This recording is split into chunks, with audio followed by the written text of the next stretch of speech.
الحمدللہ رب العالمین والصلاة والسلام علی سید المرسلین اما بعد فاعوذ باللہ من الشیطان الرجیم بسم اللہ الرحمن الرحیم۔ آیت مقدسہ سورہ بقرہ 61، یہ میں پہلا پارٹ اس کا پیش کر چکا ہوں تفسیر کے حوالے سے، اور دوسری یہ ویڈیو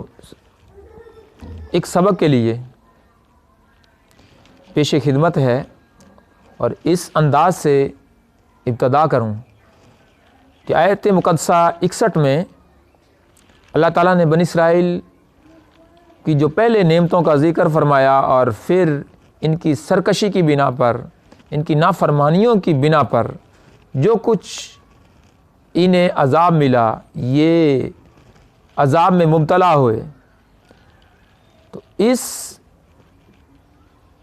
نافرمانی کو، سرکشی کو سامنے رکھتے ہوئے ہم نے اپنا محاسبہ کرنا ہے۔ ہم مسلمانوں نے اپنا محاسبہ کرنا ہے کہ ہم کس اب موڑ پر کھڑے ہیں، کس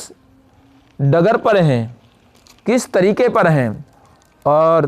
کیا واقعی ہم فرما برداری یا نافرمانی کی طرف ہمارا قدم ہے، کیا ہم عزت یا ذلت کی طرف ہمارا قدم ہے۔ تو اس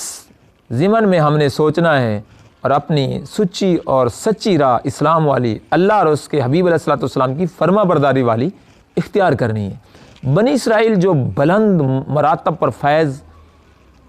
تھے، جن وجوہات کی بنا پر ذلت و غربت کی گہری کھائی میں یہ گرے تھے،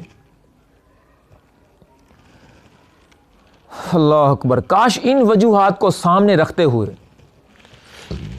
عبرت اور نصیحت کے لیے ایک مرتبہ مسلمان بھی اپنے اعمال اور افعال پر غور کر لیں،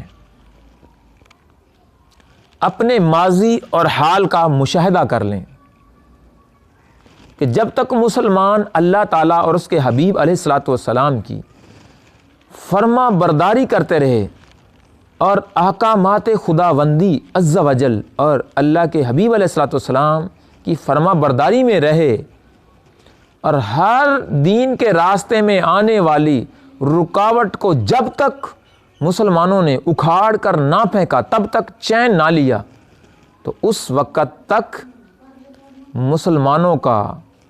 اسلام کا دنیا کے کونے کونے میں ڈنکا بجتا رہا۔ اور جب مادی پرستی کی طرف، مادیت کی طرف میلان ہوا اور شیطان نے دنیا داری میں، مالداری میں، عیش و عشرت میں انہیں بھلائی دکھائی جس میں عذاب ہے،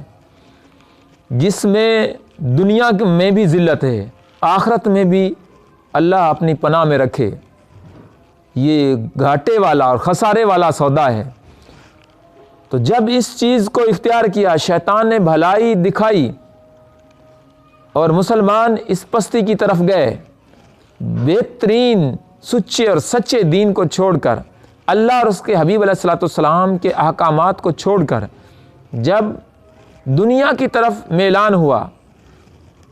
تب سے جگہ جگہ پر مسلمانوں پر حالات ابتر ہیں، غربت بھی ہے، پریشانی بھی ہے۔ جو حکومت اور سیاسی حوالے سے پچھلی جو ہماری تاریخ ہے، اس میں بھی ہم بہت ہی ابتری کا شکار ہیں۔ تو ہمیں بنی اسرائیل سے سبق لینا چاہیے کہ ہم نے اللہ اور اس کے حبیب علیہ الصلوۃ والسلام کے احکامات کو بھلایا ہے۔ اگر اب بھی ہم ترقی چاہتے ہیں، دنیا میں حکومت چاہتے ہیں، دنیا میں خلافت چاہتے ہیں، دنیا میں کامیاب ہونا چاہتے ہیں، دنیا میں بھی عزت کی زندگی جینا چاہتے ہیں، تو اللہ اور اس کے حبیب علیہ الصلوۃ والسلام کے احکامات اور فرما برداری کرنا ہوگی، ورنہ ذلت مقدر ہوا کرتی ہے۔ آمین بجاہ خاتم النبیین صلی اللہ تعالیٰ علیہ وآلہ وسلم۔